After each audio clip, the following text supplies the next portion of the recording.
할렐루야. 네, 여름의 뜨거운 여름과 엄청난 태풍과 여러 소식 가운데서도 각자의 자리에서 승리하신 여러분들 모두 환영합니다. 아멘. 오늘 예배에 우리 이제 소아시아에서 아이 민족, 이란 민족 섬기시는 선교사님 부부도 오셨고요. 박수 한번. 네, 우리 MK도 오셨고요. 너무 환영합니다.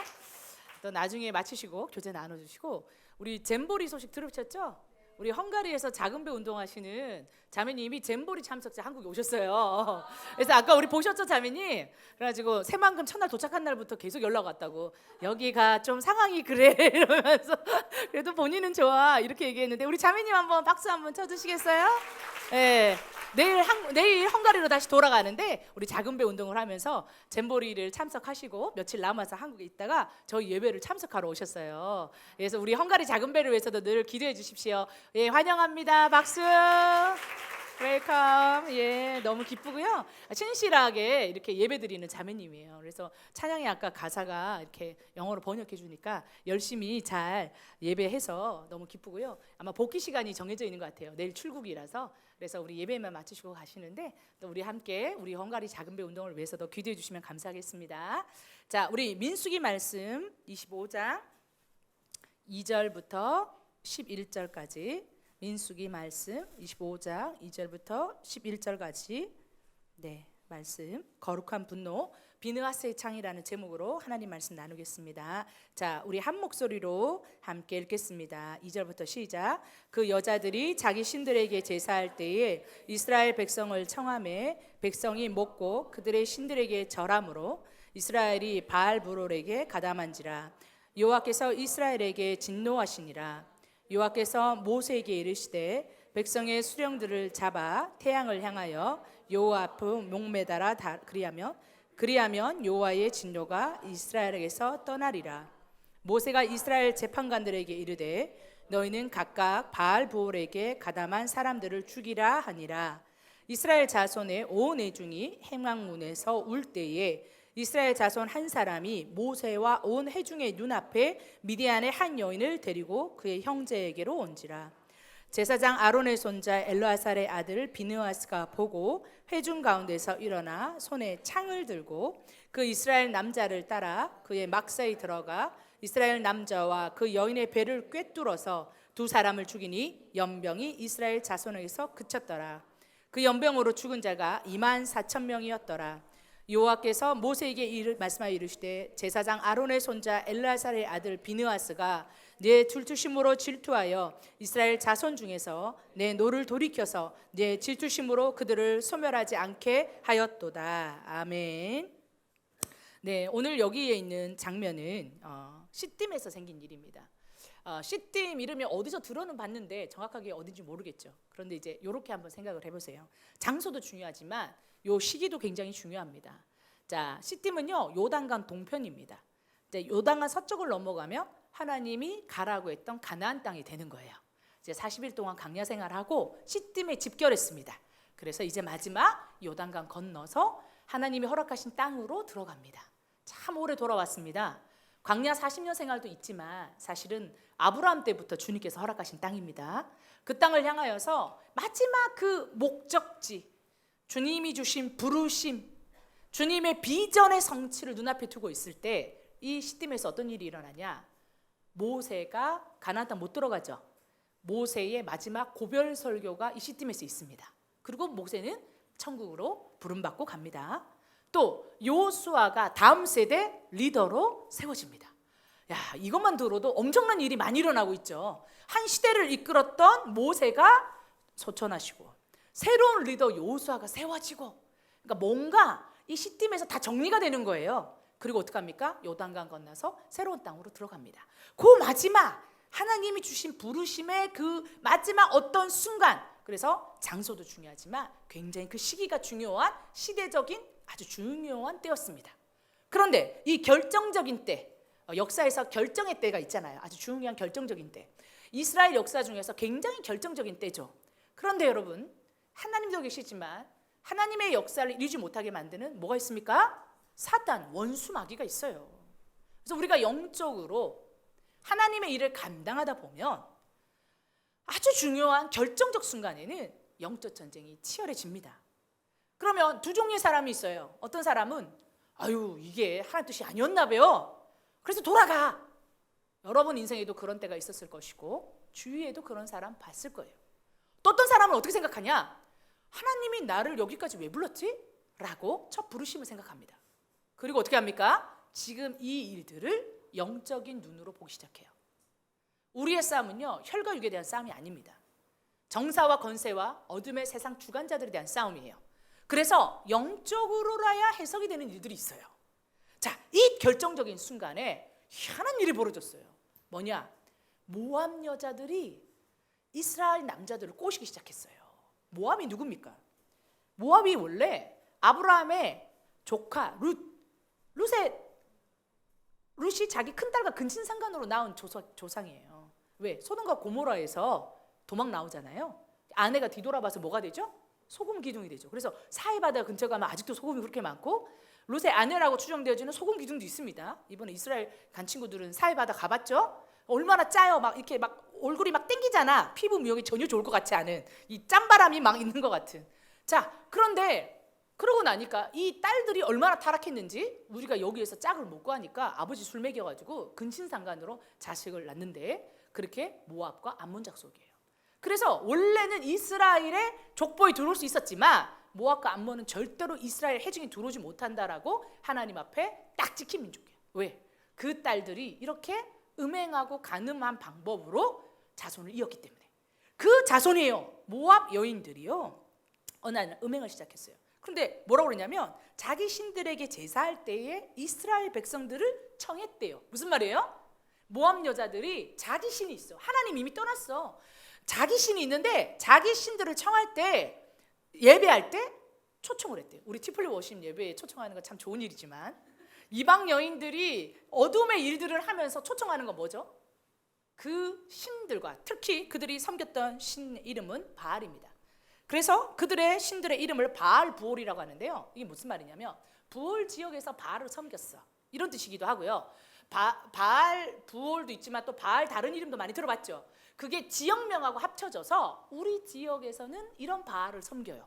그런데 거기에 바알 숭상 사상은 사실 레바논 저 위쪽 두로 시돈에서 왔는데 거기에 플러스 자기네의 또 관습적인 신앙까지 포함돼 가지고 바알 부올 신앙이라 그러면 부올 지역에서 바알을 숭상했던 분위기, 그 우상 숭배 이런 부분들이 되겠습니다. 그 바알 부올에서 바알 부올을 섬기고 있을 때에 이 모압 여자들이 어떻게 하냐?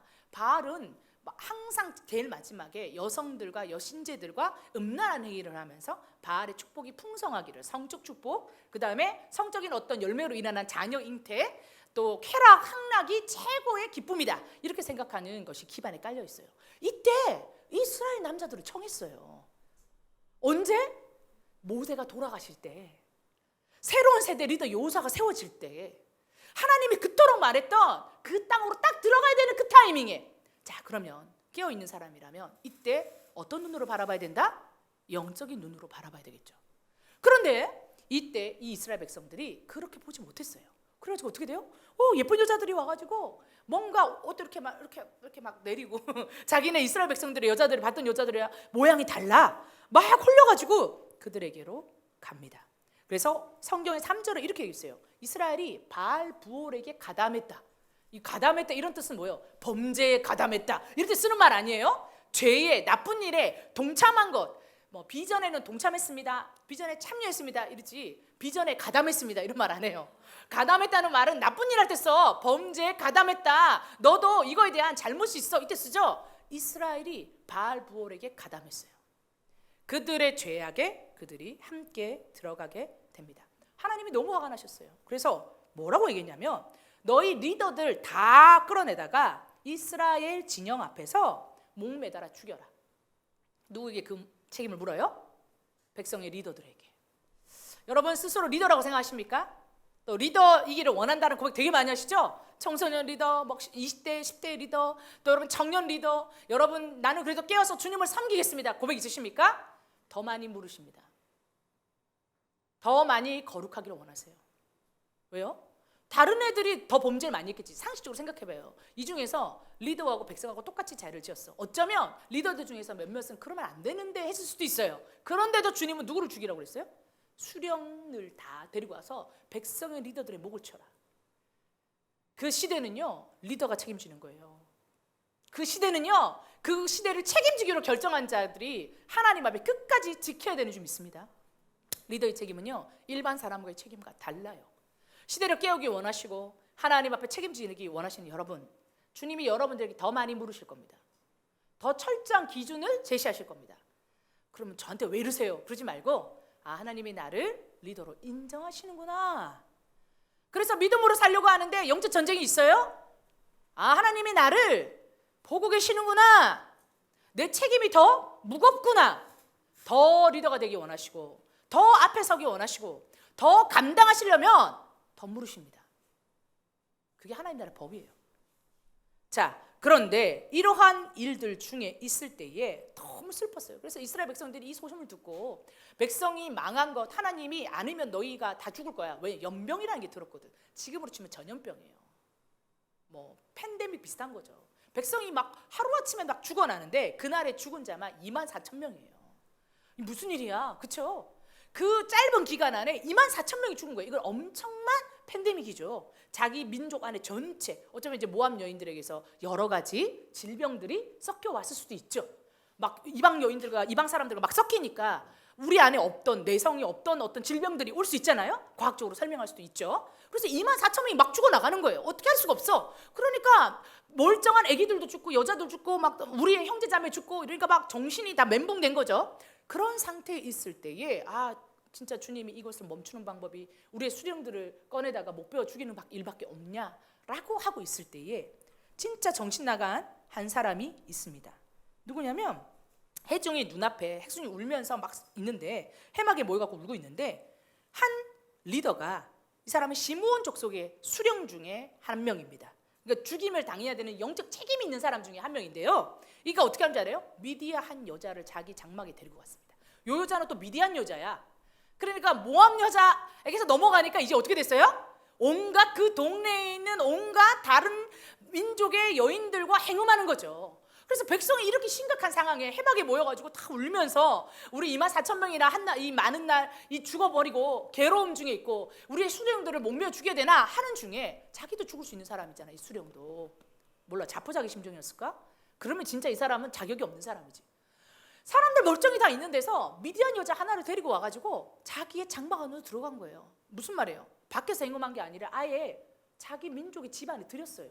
자기 장막에. 이 표현이에요. 데리고 왔어. 아예 해중에 데리고 왔어. 첩을 삼으려고 했는지 아내를 삼으려고 했는지. 나중에 보면 이 여자도 미디안 수령의 두목의 딸이에요. 그러니까 굉장히 이름이 있는 집안의 딸이야. 이 여자 때문에 또 어려움을 겪어요. 왜? 이 여자가 죽잖아. 그러니까 그 족장이 뭐라 그러겠어요? 우리 딸 죽였어? 이렇게 되니까 사실 이 여인 때문에도 어려움을 겪어요, 이스라엘 백성이. 그래서 이 수령이 가가지고 그 옆 동네에 있는 족장의 딸을 데리고 온 거야. 백성이 너무 화가 났죠. 그때 청년 비느하스가 일어납니다. 비느하스는 누구냐면 아론의 손자입니다. 자, 많이 들어보셨죠? 비느하스. 그러니까 그는 아직 아론이 살아계시니까 이 비느하스는 아직 청년입니다.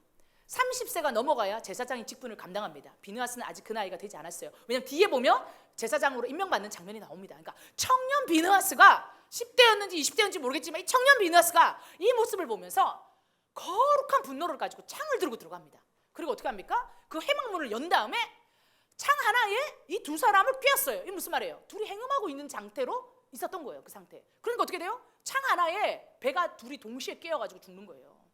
엄청 이 적나라한 표현이에요. 그죠? 얼마나 그들이 행음하고 있었는지 보이죠? 백성들은 밖에서 울고 있는데 말도 안 되는 일이 일어났잖아요. 이 청년 비느하스에게 아무도 그 일을 시키지 않았어요. 하나님이 명령한 건 뭐냐면 수령의 목들을 다 베라는 거거든요. 근데 이 청년 비느하스가 볼 때는, 아니 당신도 수령이면서 당신이 이 영적인 책임을 느껴야 되면서 시대를 이끌어가야 되는 리더가 어떻게 하나님을 이렇게 두려워하지 않으면서 당신이 오히려 앞장서서 이런 일을 할 수 있단 말이냐. 사실 그 사람을 죽임으로 인해서 연병이 그칠 거는 하나님의 약속이 아니에요. 그거 믿고 한 게 아니에요. 그저 어떻게 합니까? 이 청년의 거룩한 분노가 있었을 뿐이에요. 그리고 어떻게 합니까? 실행했어요. 문을 열고 들어가서 창을 들어서 그들을 동시에 깨워서 죽였습니다. 근데 하나님이요 그걸 보더니요 딱 연병을 멈췄어요. 비느하스의 그 일이요 수많은 수령들의 목을 건졌어요. 그리고 수많은 질병에 죽어가야 될 이스라엘 백성의 그 어둠과 상처를 끝낸 거예요. 여러분, 거룩한 분노가 있어요. 그걸 하나님 뭐라고 얘기하셨냐면, 내가 오늘 질투하는데 얘 질투심으로 질투하여, 내가 질투하거든. 지금 이스라엘 백성이 너희가 나를 안 보고 다른 사람을 바라보는 것 때문에, 다른 민족을 바라보고 바알보로 섬기는 것 때문에 내가 질투해. 근데 내 질투가 네 질투가 되었네, 이 표현이에요.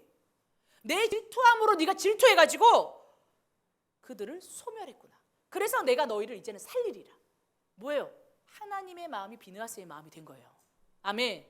여러분, 이 땅에 어둠이 많다고 얘기해요. 그런데 누가 있으면 이 연병과 같은 죄가 멈춘 줄 아세요? 거룩한 비느하스의 거룩한 분노가 있으면 멈추는 거예요. 아멘. 우리는요 자기 묵상을 하는 사람들이 너무 많아. 질투는 질투인데 하나님의 질투가 아니야. 어떤 질투요? 내 질투야. 키가 얼마네? 예쁘네. 돈 많네. 취직 잘 됐네. 뭐 잘 됐네. 알바 잘 구했네. 뭐 나보다 공부 잘하네. 학점 잘 나왔네. 진짜 씩씩걸렁거 갖고 질투하고 앉아 있어요. 그런데 그 질투가 비느하스에게 있었던 질투는요 하나님의 질투였어요. 이 질투를 다른 말로 하면요 열심이에요. 하나님의 열심. 아멘. 하나님의 열심이 이 질투예요. 어떤 열심? 이스라엘 백성을 사랑해서 끝까지 거룩하게 사랑하고 지키고 어떻게든 얘들을 건져내서 광야 40년 동안 만나 메추라기로 먹였어. 얼마나 열심히 있어요. 아침마다 정확하게 이슬이 쓰러지고 나면 그 자리에 맨나가 맺죠. 메추라기가 와. 불기둥 구름기둥으로 40년 동안 한결같이 하나님의 열심으로 이 백성을 사랑하셨어요. 그래서 이 질투는 무슨 뜻이 있다? 하나님의 열심. 하나님이 열심으로 백성을 사랑하셨어요. 열심으로 백성을 지켰어. 그래서 그 사랑 때문에 그 사랑만큼 질투하시는 거예요. 그런데 내 마음이 네 마음이 됐구나. 네가 내 마음으로 질투했구나. 여러분, 우리 안에요 하나님의 질투가 있으면요 그걸 거룩한 분노라고 그래요. 하나님의 백성들이 다른 걸 사랑해. 하나님의 교회가 다른 걸 따라가. 여러분의 세대가 다른 걸 추구해. 그걸 볼 때마다 어쩔 수 없지 뭐 요즘 세상이 그러니까, 이게 아니라 진짜 안타깝다. 진짜 애통하다. 진짜 살렸으면 좋겠다. 쟤네가 왜 이럴까? 라는 마음이 있다면 여러분은 하나님의 마음과 가까운 사람들이에요. 그런데 그런 학교를 보면서 우리 얼마 전에 학교에 개학하자마자 선생님 찌르러 왔던 학생 얘기 들었어요? 그 우리 대전에서 작은 배 운동 열심히 하는 학교예요. 우리 저희 학생들이 그 2명이나 했어요. 저희 훈련받은 학생들이. 자기네 담당 선생님이야. 근데 개학날 개학했는데 그 칼 들고 와가지고 대전에서 선생님 찔렀잖아요. 근데 그 선생님 어떻게 되셨어요? 아직 의식불명이에요. 근데 여고생들이 그날 개학날이라서 그 사람 알고 왔다는 거 아니에요. 개학날 학교에서 그 선생님을 찔렀으니까 애들이 다 봤다는 거 아니에요. 고함 지르면서 교실에 선생님이 애들 보호하려고 있다가 선생님이 찔렀는데, 그 사람은 옛날에 이 사람이 우리 학교 선생님이었다 이런 식으로 얘기했다는데 정확하게 판명이 안 되고 있어요. 그 학교가 저희 대전에서 작은 배 열심히 하는 친구의 학교예요. 우리 학생들 2명이 있어요. 여러분, 진짜 가까이에서 학교에서 일어나고 있는 말도 안 되는 교권의 침략과 학생 인권의 문제에 대해서 균형이 없음으로 인하여 일어나는 여러 가지 문제, 묻지마 흉기 낭동 사건, 세상이 좀 이상하게 돌아가는 것 같잖아요. 여러분, 그런데 우리는요 영적으로야 분별되는 게 있는 거예요. 아멘. 그 곳곳에, 그 모든 곳에 하나님의 사람이 필요해요. 그리고 이 민족의 문제를 바라보면서 애통해하는 사람이 필요해요. 비느하스의 질투. 그렇게 귀한 젊은 청년 선생님들이 쓰러지는 것도 너무 안타깝고, 그렇게 귀한 청년들이 길을 가다가 그저 친구끼리 지나가다가, 가족끼리 지나가다가, 연인이 지나가다가 죽임을 당하는, 그걸 보면서도 너무 안타깝고, 우리 안에 거룩한 하나님의 질투가 있으시기를 축복합니다. 그러면 어떤 일을 하게 되냐? 그러면요 침묵하지 않아요. 움직이게 되어 있어요. 이번에 이제 저도 한 달 동안 현장에 나갔다 오면서 소아시아 땅도 다녀오고, 또 종교개혁과 로잔의 미래라는 주제로 파르시아 국제도시학교 친구들이랑 독일과 스위스를 갔다 왔어요. 자, 거기에서 오늘 이 말씀을 준비하면서 여러분에게 꼭 나누고 싶은 말씀이 있었어요. 종교개혁이 시작되었던 거, 우리 언제 종교개혁 시작됐다, 누가 했다는 건 다 알죠? 누가 시작했죠? 루터가 시작했죠. 몇 년도예요? 1917년. 그래서 506년이 됐어요. 그래서 몇 년 전에 500주년 기념 행사 굉장히 크게 했거든요. 517년 10월 31일 날 비텐베르크의 성교회 캐슬처치라는 그 앞에 95개조 반박문을 못으로 땅땅 박아서 종교개혁이 시작됐어요. 자, 그러면 여러분 그 종교개혁이 시작된 걸로 인해서 구교에서 우리가 개신교가 됐죠. 엄청난 일이 일어났잖아요. 그런데 그러면 거기가 엄청 대단한 곳인가? 생각보다 너무 초라해. 여러분 비텐베르크가 지금도 인구가 4만 6천 명밖에 안 됩니다. 4만 6천 명이라고 그러면 아마 우리 여기 신촌이죠? 신촌 동네, 신촌 1동 뭐 이렇게만 해도 4만 명 넘을걸요? 우리는 서울 시내는 뭐 공덕 1동만 해도 4만 명 넘을 거예요. 얼마나 작아요? 지금도 4만 5천 명밖에 안 돼요. 그런데 1500년도에 기록이 있더라고요. 1500년도 종교개혁이 일어나기 직전에 인구가 2,000명이에요. 2,000명. 여러분 2,000명인 동네에서 어떤 한 사제가 열받아가지고 하나님의 거룩한 분노로 95개조 반박문, 야 교황청이 잘못하고 있어, 교회들이 타락했어, 이러면 안 돼. 1번, 2번, 3번 해서 95개를 이 반박문을 쓴 거예요. 이렇게 하면 안 되지 않냐. 여러분 2,000명 있는 동네에서 그거 땅땅 붙였다고 이게 역사를 바꿔요?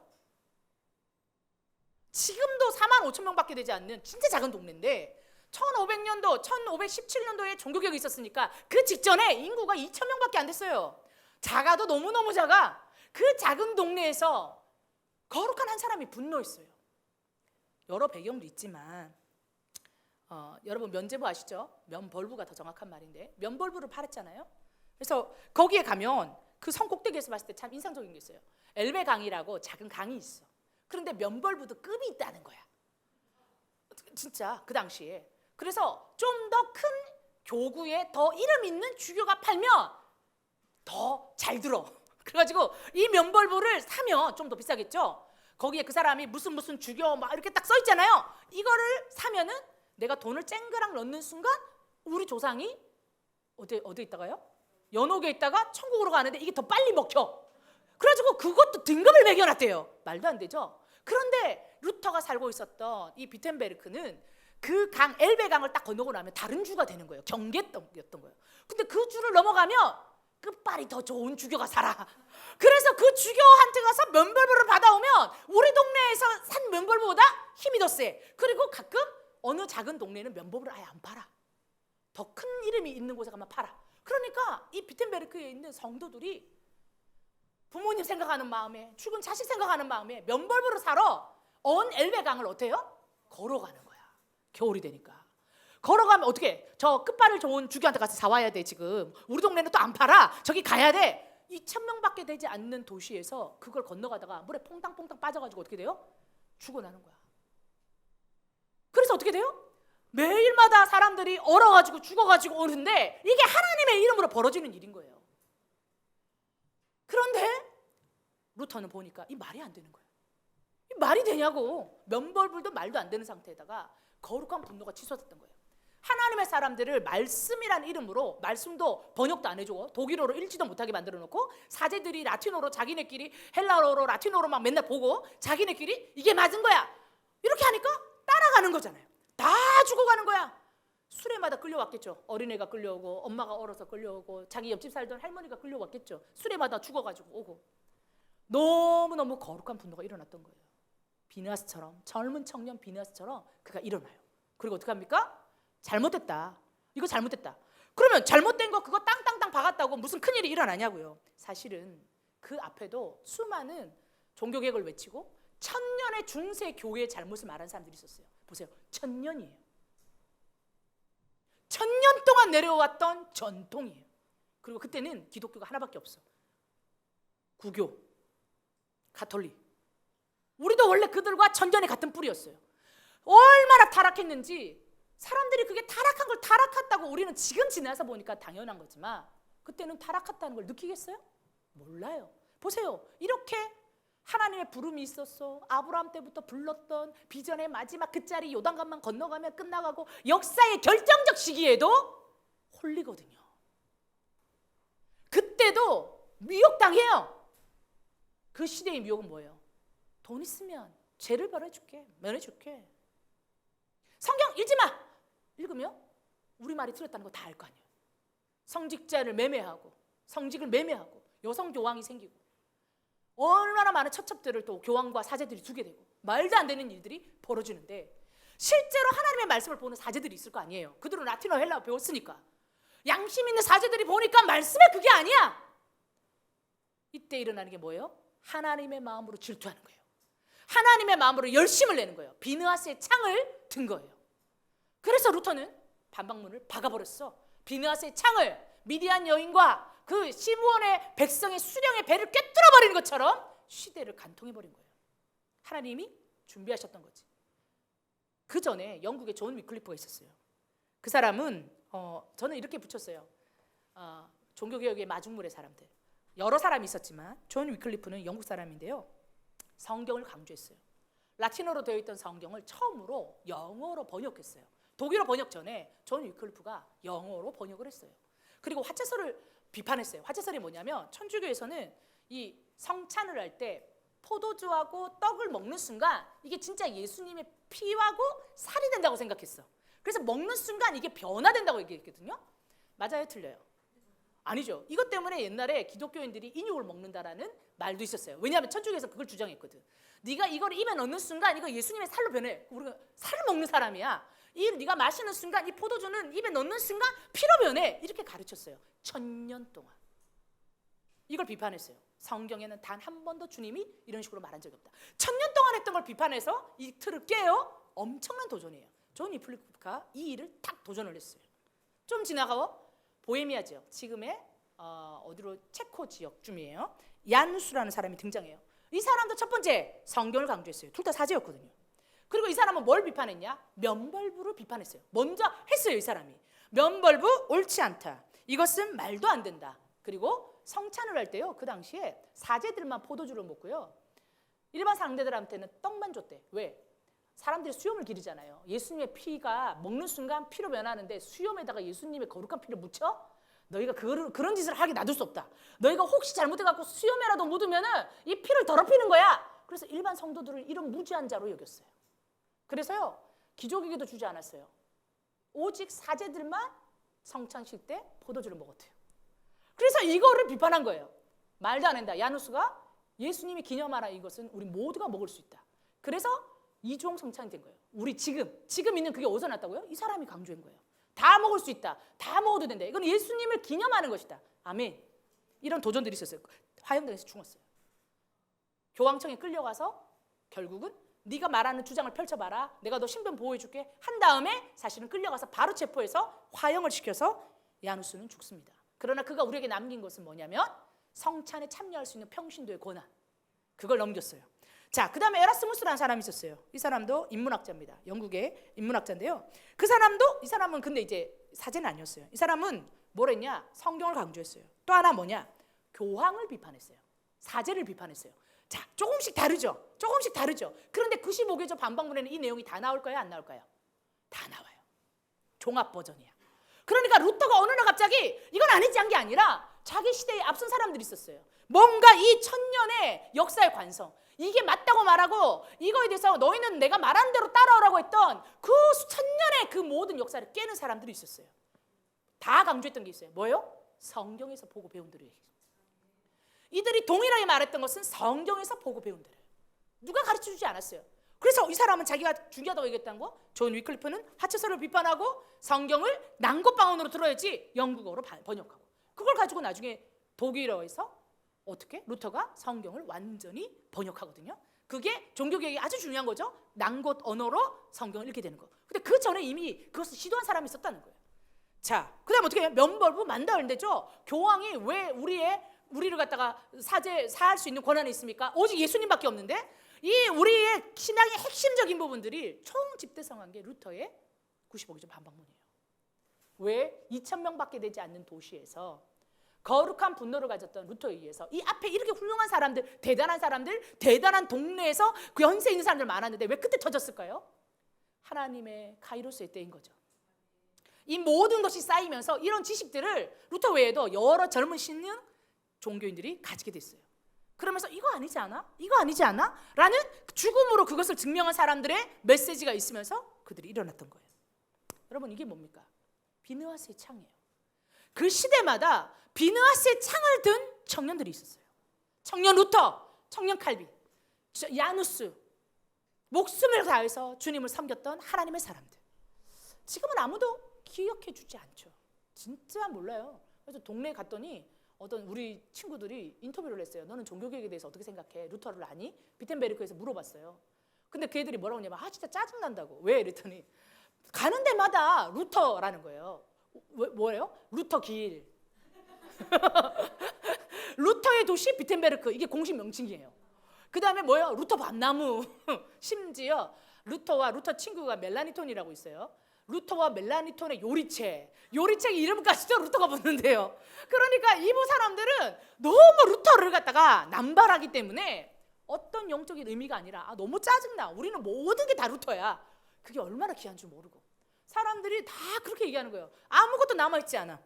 그래서 우리 친구들이 종교개혁을 얘기하고 루터를 얘기할 때 있었던 일인 줄 아는데 지금 우리에게는 큰 의미가 없다, 이런 얘기가 돌아오고, 그나마 토론이 좀 됐던 사람은 천주교 사제, 천주교 신부는 심각하게 루터의 종교개혁에 대해서 어떻게 생각하냐고 그랬더니 아주 심각하게, 그분은 심각한 거죠. 지금 잘못했던 거라고 생각한다.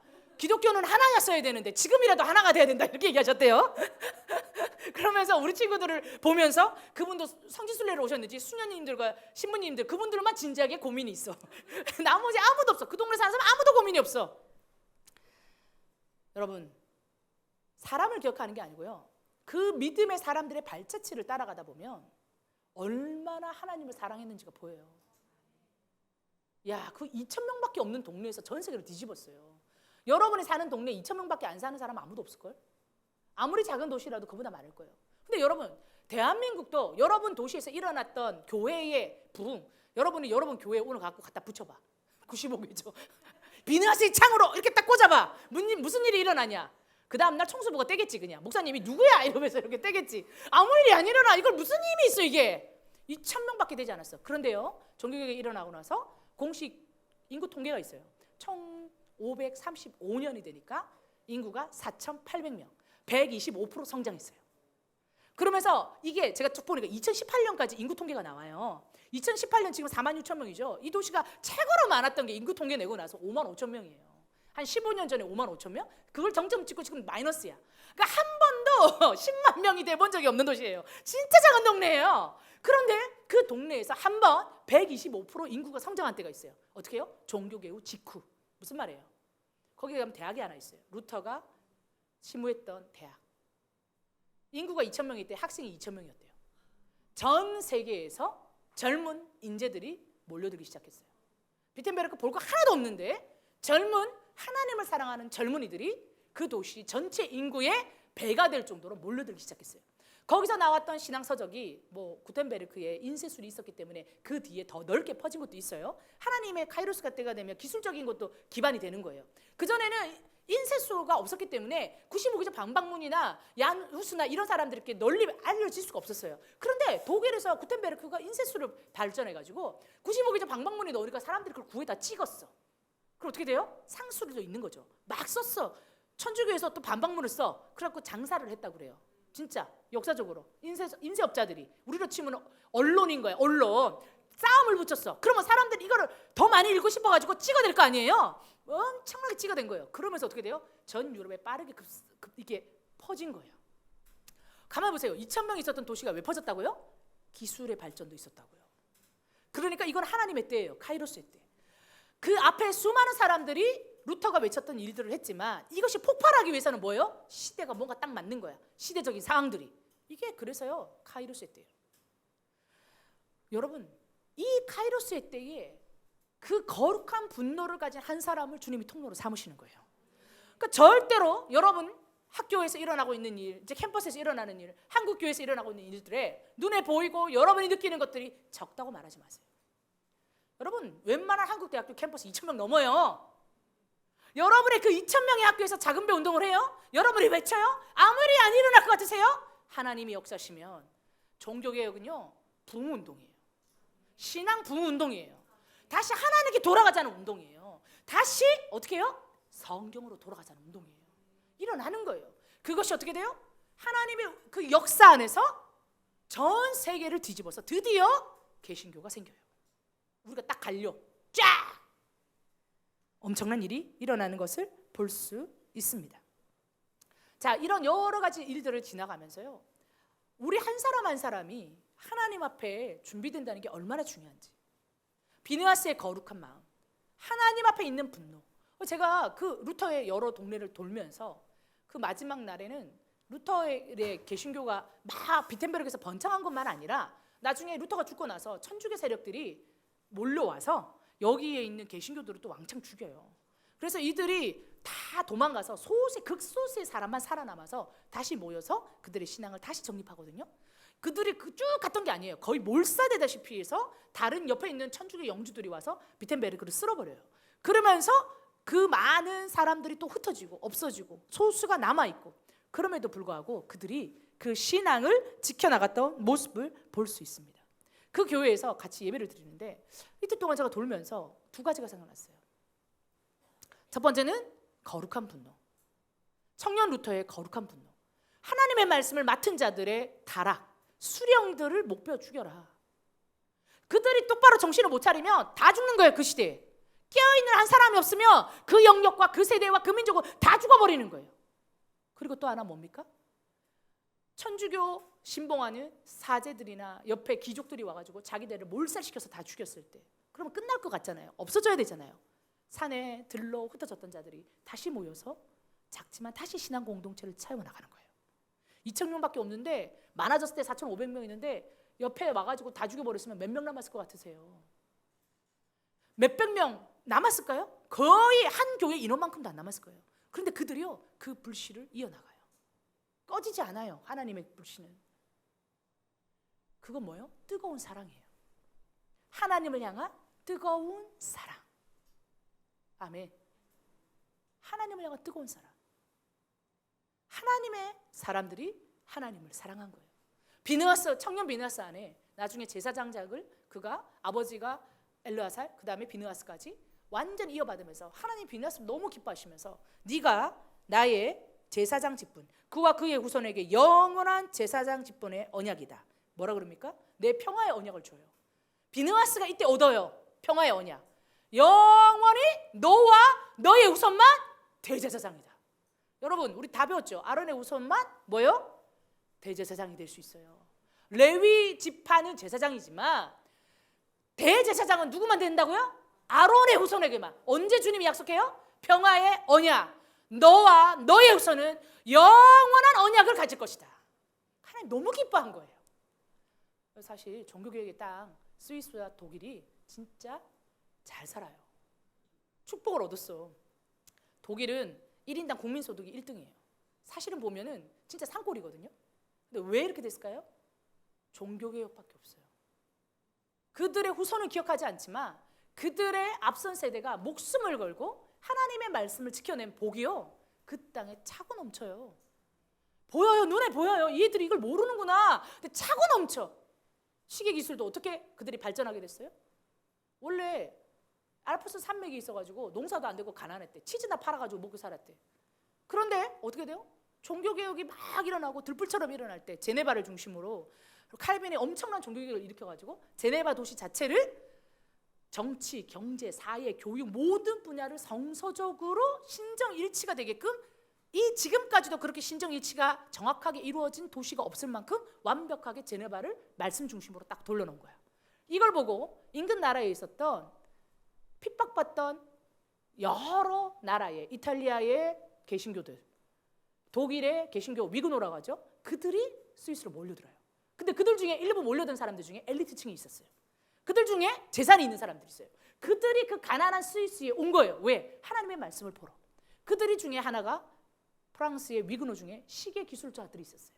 그들이 천주교 나라로 대변된 나라에 보석 세공사들이 이제 검소해져야 되니까 보석을 하면 안 돼. 그러니까 어떻게 해야 돼? 우리가 그럼 이 좋은 기술로 갖고 뭐하지? 시계 만드는 법을 가르친 거야. 프랑스의 위그노들이 시계 가르치는 법을 보석 세공자들한테 가르치니까 손기술 최고잖아요. 그랬더니 지금 세계 최고의 명품 시계가 거기서 탄생했어요. 종교개혁의 산물이에요. 거기서 탄생했어. 그리고 그들이 갖고 있었던 지식으로 어떻게 돼요? 알프스 산맥에 보니까 희한한 약초가 많은 거야. 그거 갈아가지고 약을 만들어서 세계 최고의 제약회사들이 스위스에 있어요.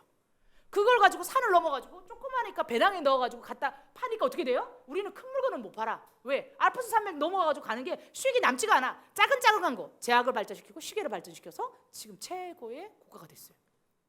종교개혁의 뿌리예요.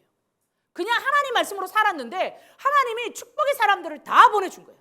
여러분, 한국교회가 지금 해야 되는 일은, 어떤 사람은 경제를 발전시켜야 된다, 정치를 발전시켜야 된다, 젊은이들을 준비해야 된다. 아니요, 우리 안에 있어야 되는 하나의 기치가 있어요.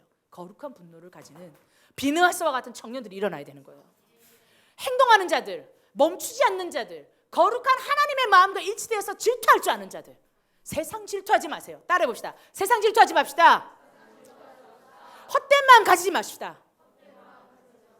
하나님만 보세요. 하나님의 마음에 집중하면요, 나머지는 축복으로 더해져서 오는 거예요. 축복을 쫓아가지 말고요, 하나님을 섬기세요.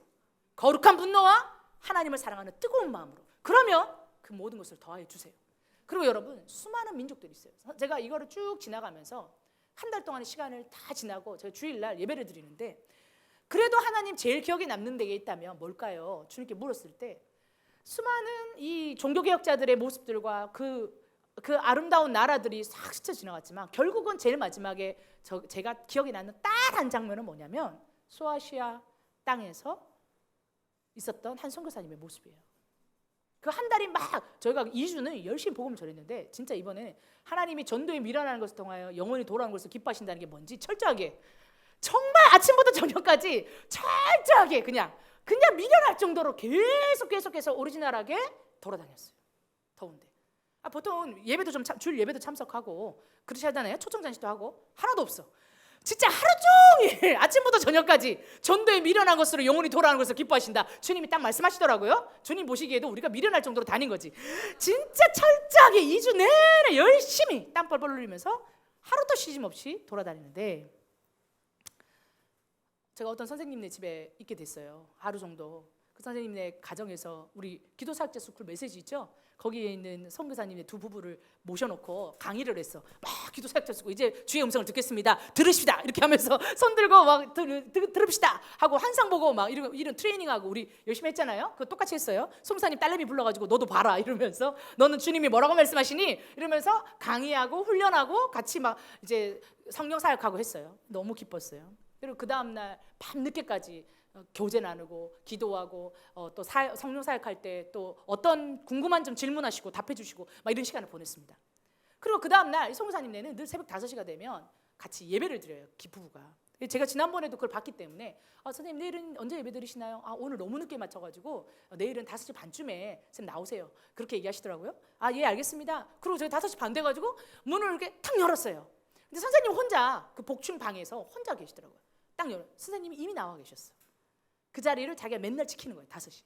딱 여는데 제가 옛날부터 알던 선생님이에요. 청각 때부터 알던, 나 20몇 년 전부터 알던 선생님인데, 그 선생님이 막 그렇게 기도를 많이 하는 선생님이 아니었거든요. 근데 사람은 되게 좋아요. 사교적이고. 그런데 그 척박한 소아시아 전체에서도 이슬람이 가장 강한 땅에서 7년을 살고, 그 전에서도 그 땅에서 거의 20년 가까이를 살면서 이 사람만의 하나 그거밖에 없어. 예수님밖에 없는 거야. 하나님밖에 없는 거야. 다른 건 내 힘으로 절대로 안 된다는 그게 딱 새겨지신 것 같더라고요. 문을 딱 열는데 조용한 골방에서 혼자, 너무 더우니까 문을 약간 열어놓고 혼자 기도를 하고 계셨어요. 그 한 달의 시간이 다 파노라마처럼 지나간 다음에 제가 가장 감동적이었던 장면은 바로 그 선교사의 기도의 자리였어요. 딱 문 열었는데 2초 3초 본 것 같아. 그랬더니 우리 부인은 저기 있는데 저기서 같이 기도할래? 이렇게 얘기하셔가지고 그래요, 그럼 저는 저쪽 가서 기도할게요 하고 문을 닫고 3초 봤어. 3초 받고 문 닫고 나서 저는 자매 선교사랑 같이 기도했어요. 그런데 그때는 그렇게 지나갔어요. 근데 맨 모든 것이 지난 다음에 그 마지막 주일날 그 한 달이 다 지난 다음에 제 머릿속에 가장 강렬하게 있었던 것은, 오늘도 변방에서 아무도 보지 않는 곳에서 하나님만 아는 그 자리에서 그 자리를 지키는 선교사였어요. 그가 그 땅을 향한 거룩한 분노, 하나님의 질투를 아는 자예요. 그가 하나님을 사랑하는 자예요. 루터도 그랬을 거예요. 지금 와서 우리가 루터 하지. 진짜 그 당시에 무슨 2,000명 있는 동네 사제예요.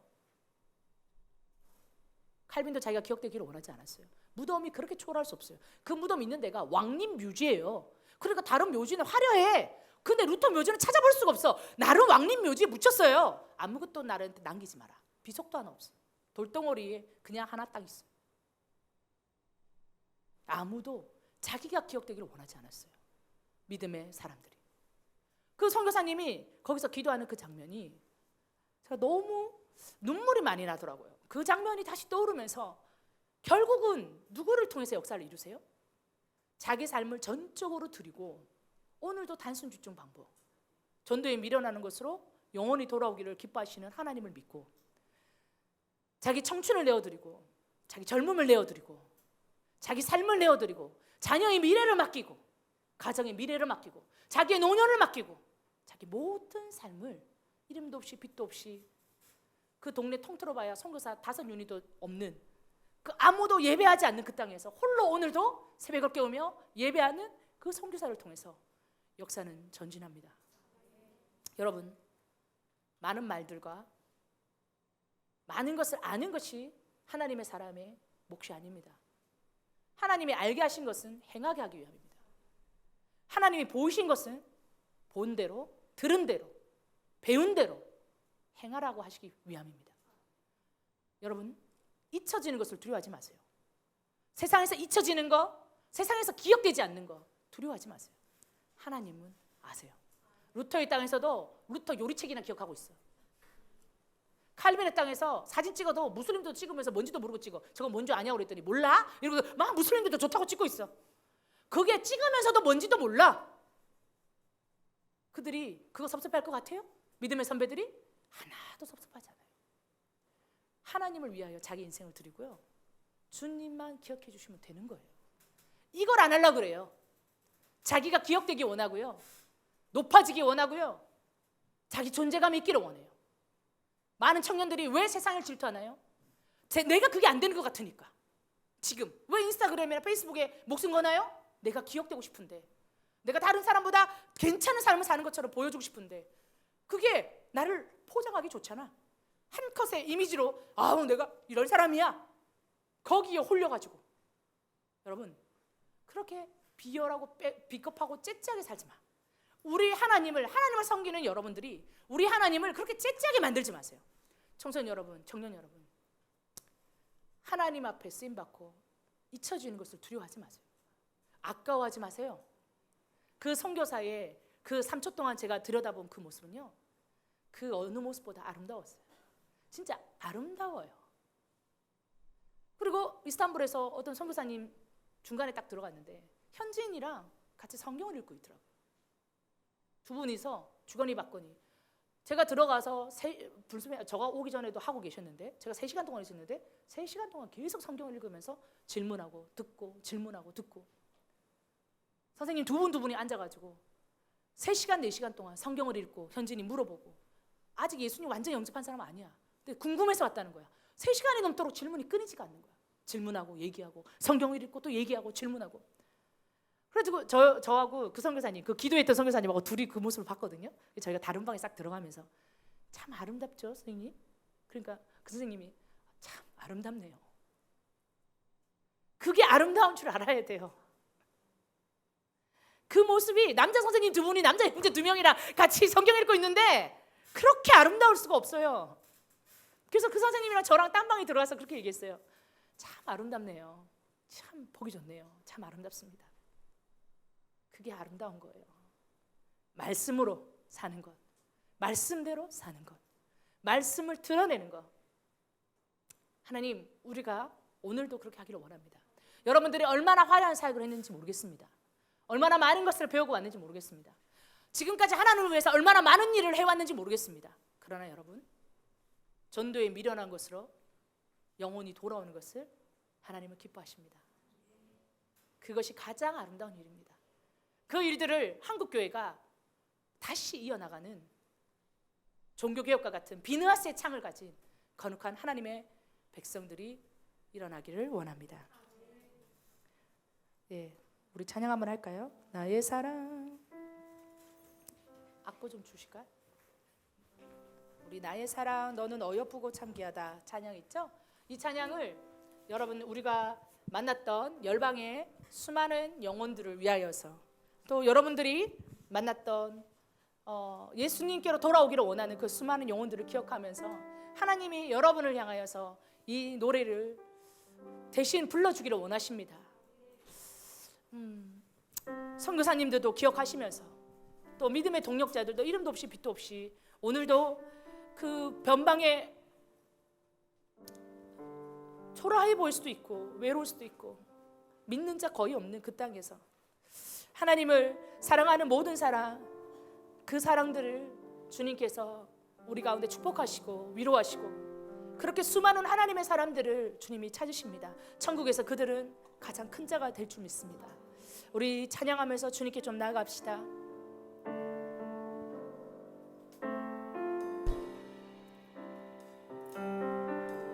나의 사랑 너는 어여쁘고 참 귀하다. 어느 보석보다 귀하다. 내가 사랑스럽지 않을 때 너를 온전히 사랑하고 너와 함께하려 내가 왔노라. 나의 사랑 나의 사랑 이 사랑은 결코 변치 않아. 모든 계절 돌보시네. 푸른 마르고 꽃을 시듯 나 주의 말씀을 신실해. 실수가 없으시 주만 바라라. 주님의 나라와 뜻이 너의 삶 속에 임하시며 주님의 길을 주만 보기를 소망해.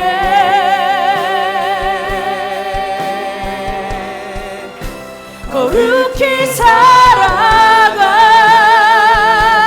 힘과 두려움 없는 믿음 주신 너의 하나님 완전한 사랑 찬양해. 주님의 나라 주님의 나라와 뜻이 나의 삶 속에 임하시며 주님의 길 주만 보기를 소망해.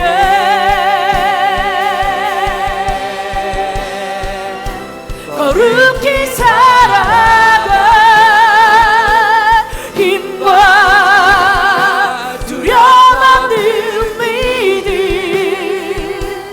주신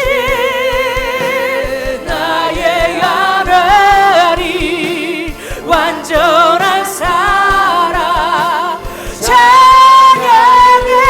찬양하리 만군의 주 함께 고백합시다. 찬양하리 만군의 주 영원히 함께 하시네. 존귀하신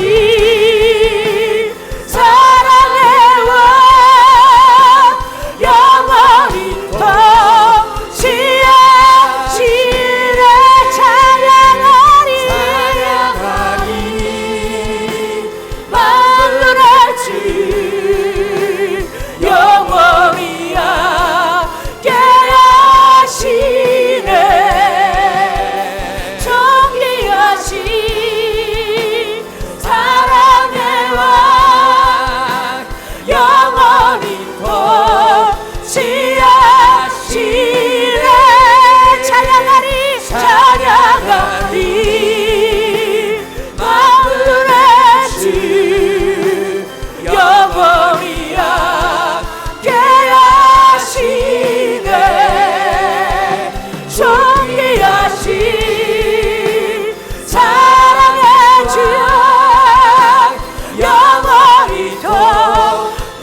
기도하기 원합니다. 여러분, 가장 아름다운 일이 뭡니까?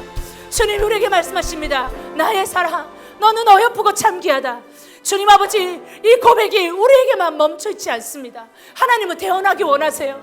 저 주님을 알지 못하는 저 터키와 저 수많은 민족과 이스라엘과 팔레스타인, 이런 민족과 저 많은 민족에게 주님은 태어나기 원하세요.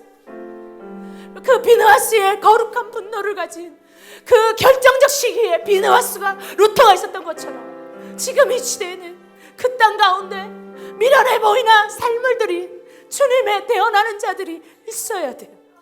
아무도 기억하지 않는 그 땅 가운데서 오늘도 기도하며, 오늘도 모든 단기팀이 떠나고 홀로 그 땅 가운데 지키는 듯 그 거대한 영적인 골리앗들 앞에 서 있는 그 하나님의 사람들에게 주님 말씀하시는 거예요. 태어나라, 나의 사랑, 너는 어여쁘고 참귀하다. 그 입술의 대언을 우리 인생을 들여 하는 자들을 주님은 찾으시는 거예요. 하나님, 우리가 여기 있습니다.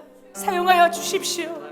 하나님, 우리가 여기 있습니다. 사용하시고 모든 현장에 있는 선교사들 가운데 주님 아버지, 너는 어여쁘고 참귀하다. 주님 말씀하여 주십시오.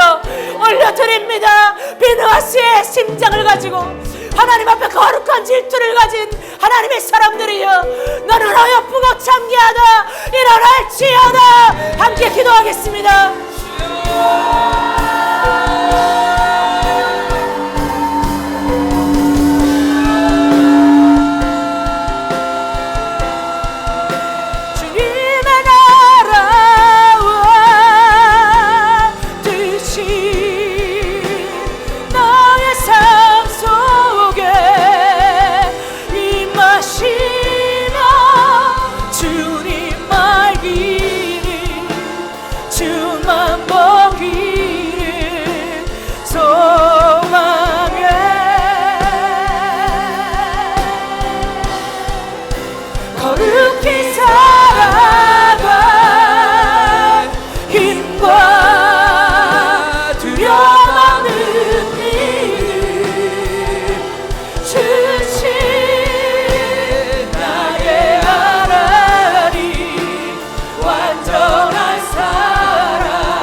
기도하기 원합니다. 하나님 아버지요, 한국교회에 4차 로잔대회가 오게 되어 있습니다. 하나님, 로잔대회는 쓰러져가는 세계교회 가운데 다시 교회 개척, 다시 하나님 성경으로, 다시 하나님의 말씀 가운데로 모든 민족을 주님께로 일으키기 위한 하나님 아버지요, 역사의 결정적인 대회였습니다. 하나님, 이 대한국교회에 옵니다. 하나님 아버지요, 영적 각성이 일어나게 하여 주시옵소서. 모든 하나님 교회마다, 청년들과 교회와 모임마다, 목회자들 안에 하나님 아버지여, 다시 복음으로, 다시 성경으로, 다시 교회로 하나님 아버지여, 세계교회를 향하여서 도전하며 그들이 함께 선교사를 보내게 하여 주시옵소서. 모든 민족을 향한 교회 개척으로 다시 부름받는 세계회가 되게 하여 주시옵소서. 영적 대각성이 일어날지어다. 비느하스의 창을 가진 자들이 모여들지어다. 그들이 일어나여 심장을 뚫을지어다. 어둠의 적을 뚫을지어다. 하나님 승리를 주십시오. 올려드리며 기도합니다. 주여.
기도하기 원합니다.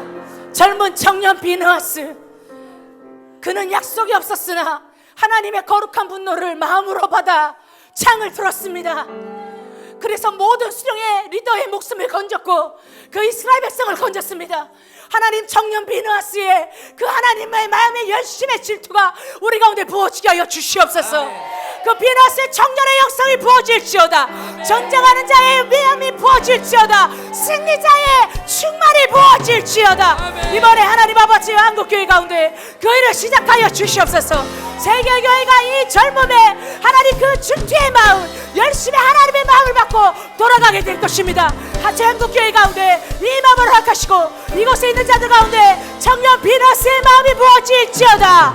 질투의 마음이 부어질지어다. 거룩한 질투가 하나님을 향한 사랑으로 일어날지어다. 기도하겠습니다.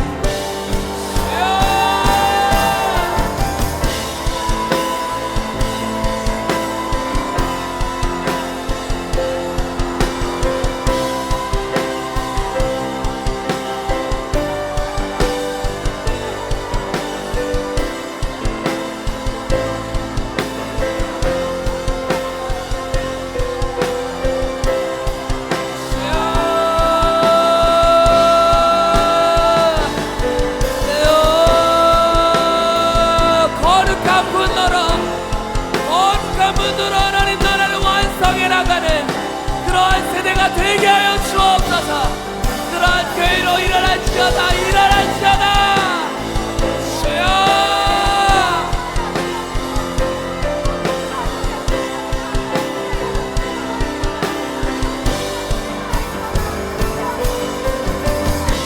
성령의 새바람 이 땅에 불어오소서.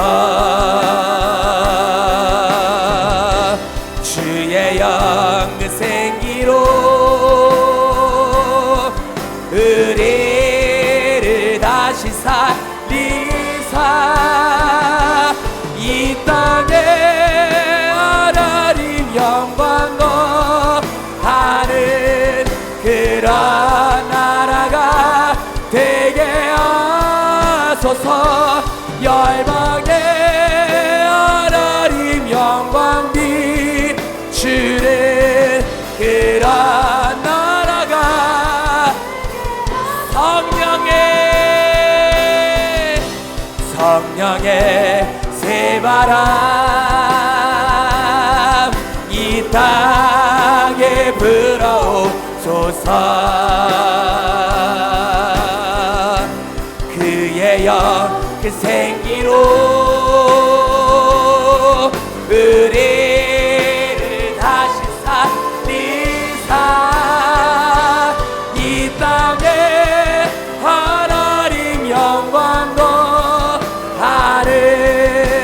그런 나라가 되게 하소서. 열방의 하나님 영광 비추는 나라가 성령의 새바람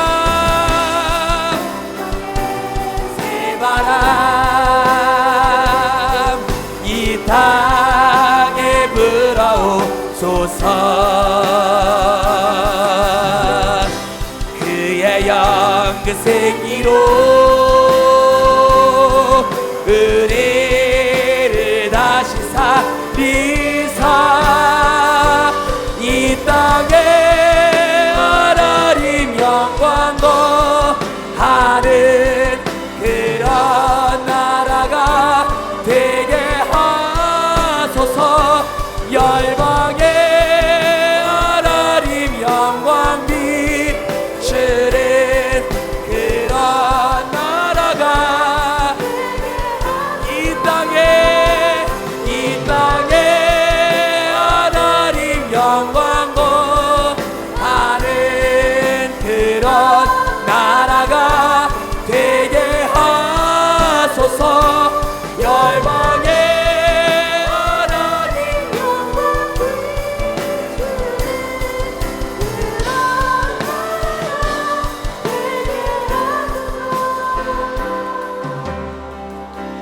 성령의 새바람 이 땅에 불어오소서.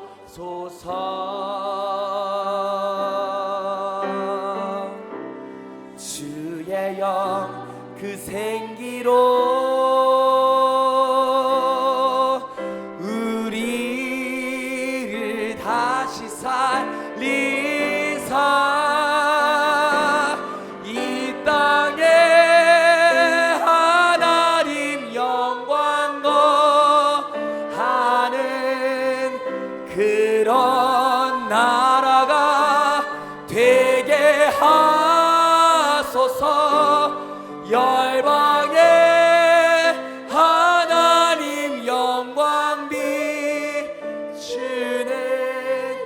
그런 나라가 되게 하소서. 이 땅에 하나님 영광 거하는 그런 나라가 되게 하소서. 열방의 하나님 영광 비추는 그런 나라가 되게 하소서.